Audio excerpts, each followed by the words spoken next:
Thank you. First of all, I'd like to start off by thanking actually Sebastian, I'm not sure if this works, but Sebastian in the middle there, and Julian for the invitation to speak here. We did some work here a few years ago at the football club I work with, and I suppose it's time to report on some of those findings that we've heard a little bit about today. I also work in a university, so I'm trying to take us out of the lab today, trying to take us into the field and see how we apply some of the things we find in our research in the field in reality. So I want to talk about an athlete monitoring system that we've developed and how we've applied that to heat training with professional athletes in Australia. So I want to talk first of all about team sports using training camps to facilitate fitness gains in their pre-season and actually in the mid-season even. I'll talk about a model for monitoring training in the heat, or actually monitoring training generally, and then I'll discuss some studies that we've done to show the findings, how they apply some research, so it's translated from the field to research. We've heard a lot about acclimatisation and training in the heat, and I won't talk too much, but as long we know today from Michael's presentation and others that within 5 to 7 days we can get quick adaptations to training athletes in the heat, and different adaptations occur the longer we go. And this physiological basis, I suppose, is a foundation that has made heat training popular in many sports.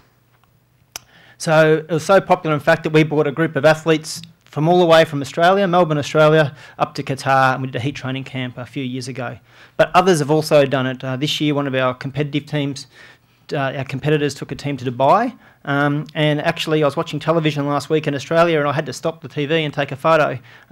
This pre-season, over 60% of the teams did heat training camps in their pre-season preparation, the others did altitude. Now, one of the reasons probably for more heat is it's less expensive. We don't have too many mountains in Australia that can get us up there, and it's pretty expensive to develop boxing rooms. So they're definitely, at least in Australia, a popular approach for preparing athletes and our professional athletes. And obviously training in a hot environment can facilitate fitness gains. It can also perhaps magnify fatigue gains, and that can lead to, at times, if you're highly fatigued, to decreased performance. And athletes may not cope that well with this increased stressors. We're not really sure about that. So we needed to develop a monitoring system that we can monitor our highly paid athletes when they're exposed to these extreme environments. We need to develop these systems so we can understand the individual responses within our groups of athletes. So the approach that we take is by developing these monitoring systems that we can reduce training errors.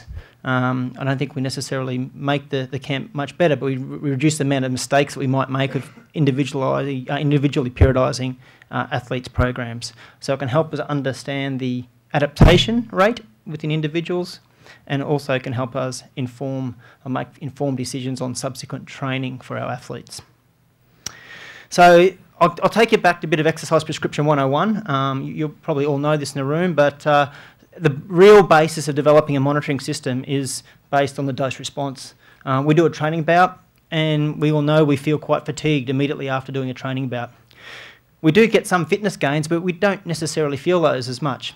And the performance adaptation is based on a simple function of, theoretically at least, is fitness minus fatigue, and we can graph that in such a way where you see the supercompensation curve showing there. Theoretically, training in the heat, well, we definitely feel more fatigued training in the heat. But we've also shown the acclimatisation that we get increased fitness gains from training in the heat. So again, purely theoretical, but the adaptation curve may be different from training in the heat, and therefore that might have consequences for how we periodise our training. So we've developed a little model for planning our training and delivering our training with our athletes, where our coaches will plan training, we'll have an expected dose, and we'll measure an expected dose. From that dose, we have a response that we expect, and we see how individual athletes respond to that dose through simple fatigue and fitness markers. From that, we can estimate or model some performance gains, and then that is iterative again for the next session. We plan our training for the next session. So that's a little model, a theoretical model of how we do that. And the first part of that is understanding how to quantify load. And we had a nice presentation previously looking at ways to quantify load. with team sports, it's a little bit more difficult than just using heart rate, particularly when you've got collisions and combat athletes, cross-country, our football players. Anyway, so when we prescribe training for athletes, we prescribe a training load, an external load. That might be something like 4 1K efforts in 4 minutes with a 3-minute rest. And the external load is the speeds or the power outputs.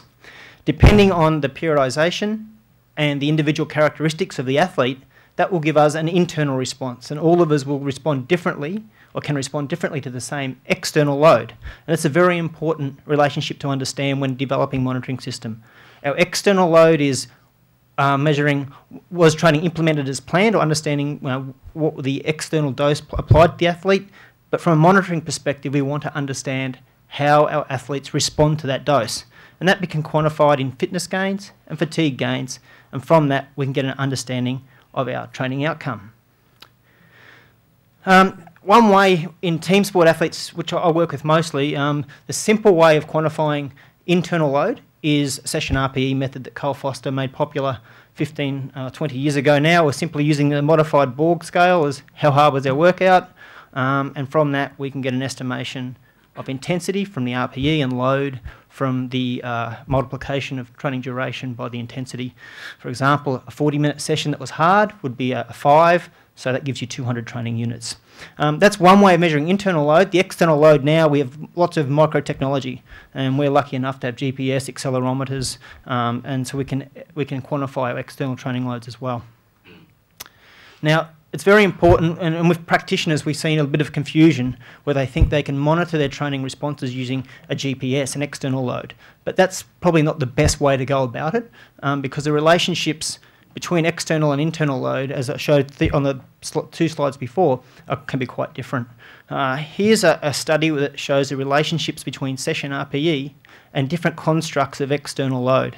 On the x-axis here, you have speed measures at average speed, higher speed. We have accelerometer load measures of a 3-dimensional accumulation of how the accelerometer moves during training. We have an impact measure, how many impacts the players may encounter, and we have a heart rate, the last one. And you can see these are within individual correlations from about 2,000 measures, so there's a lot of measures here. And you can see the relationships between the various constructs of load, the external and internal load, are different, and that shows us that various factors can affect our internal load, our individual characteristics, but even the nature of the load itself. So when you're monitoring training load, I think you plan and deliver load on using external measures, and you monitor the training response on internal load measures, which can be either a session RPE or heart rate if that suits the sport you're working with. And just an example of how the relationship can be meaningful when monitoring athletes. This is from a study that Erin presented earlier, a heat and hypoxic training study, where they did both groups of cyclists over the 3-week overload period, did exactly the same power outputs on bikes. However, the intensity when measured by RPE was likely different, and the overall load between the groups because of the influence of the heat and the hypoxia. So it can show that the internal load endured by the athletes was quite different despite doing the same external load.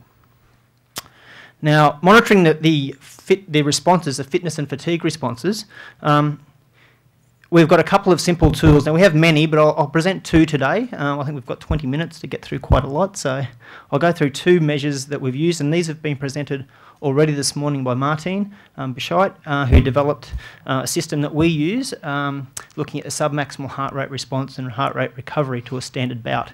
Now, we'd normally use this in training every couple of weeks. When we do a training camp, we measure it every couple of days.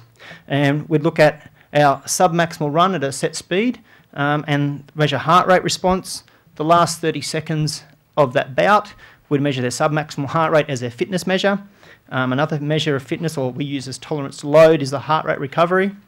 Or we measure the heart rate 60 seconds following that bout where they remain inactive.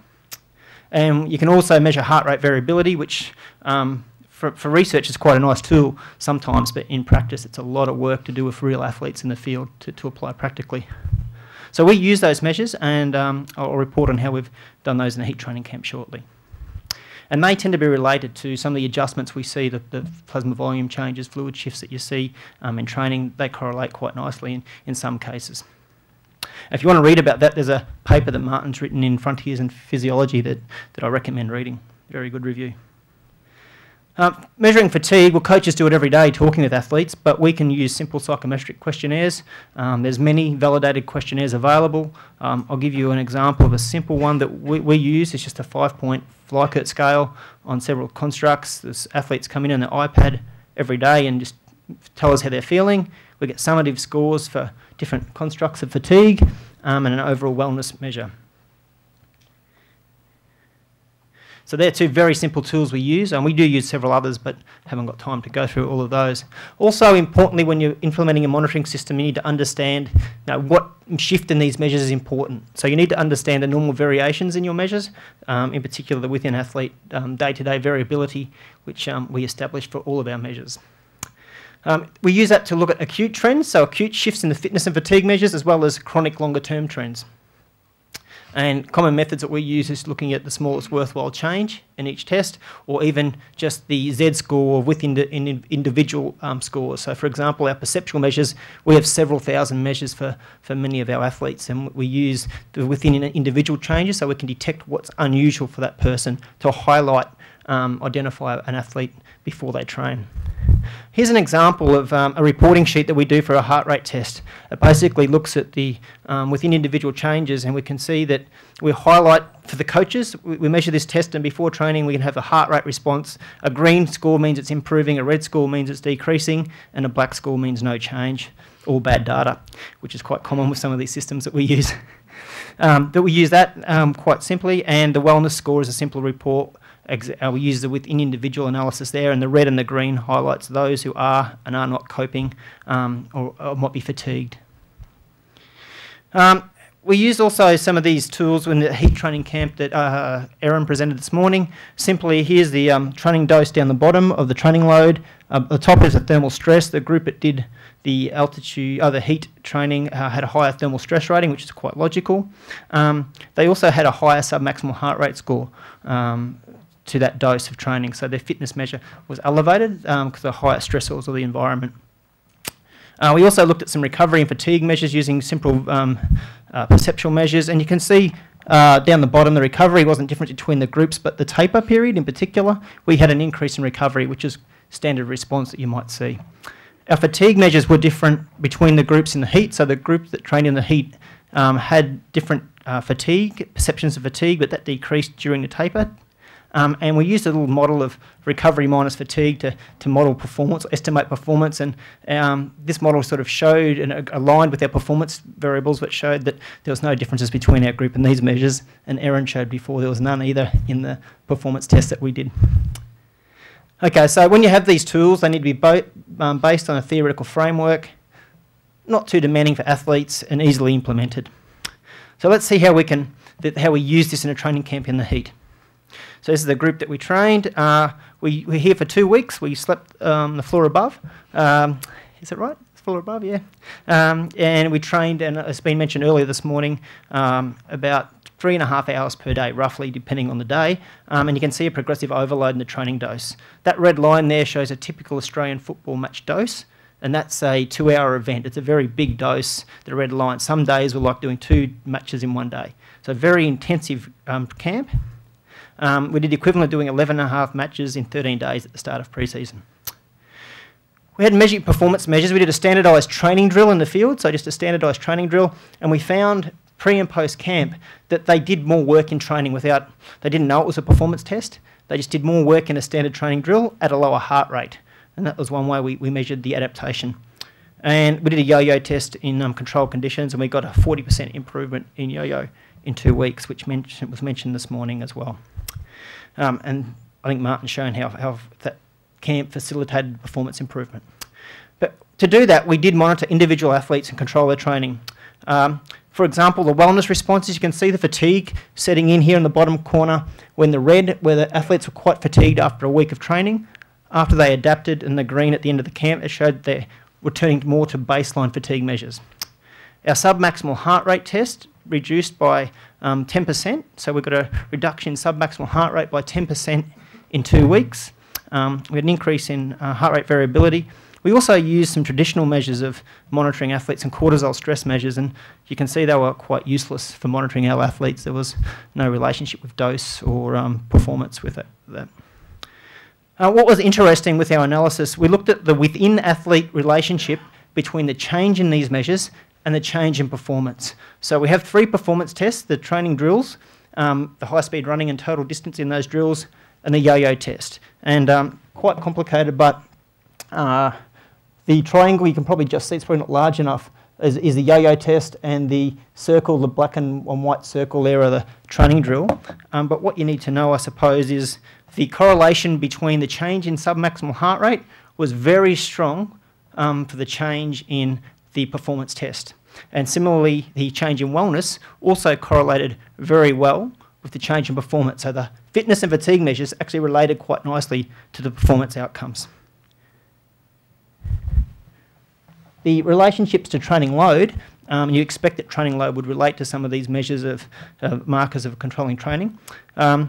We have the submaximal heart rate again, had a very strong relationship with dose. Similarly, the heart rate variability and the athlete's measurement of soreness related quite strongly to training load. So this provides some construct validity of the measures that we use in practice, but also some strong, robust scientific support for that. So the take-home message from this is that training in the heat is stressful, and in the field we need to have some tools that we can use to control our training, and that can help provide positive adaptations. Managing training load on a daily basis is important on an individual level, and you need an evidence-based system to do that. And subtle variations in training can affect your wellness and your fitness measures. And the simple measures that I'd suggest to take to monitor adaptations in these intensified training camps in extreme environments would be training load, submaximal heart rate, and the simple wellness measures. Thank you.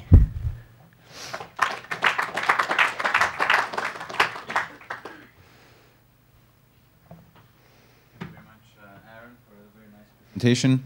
Any questions from the audience?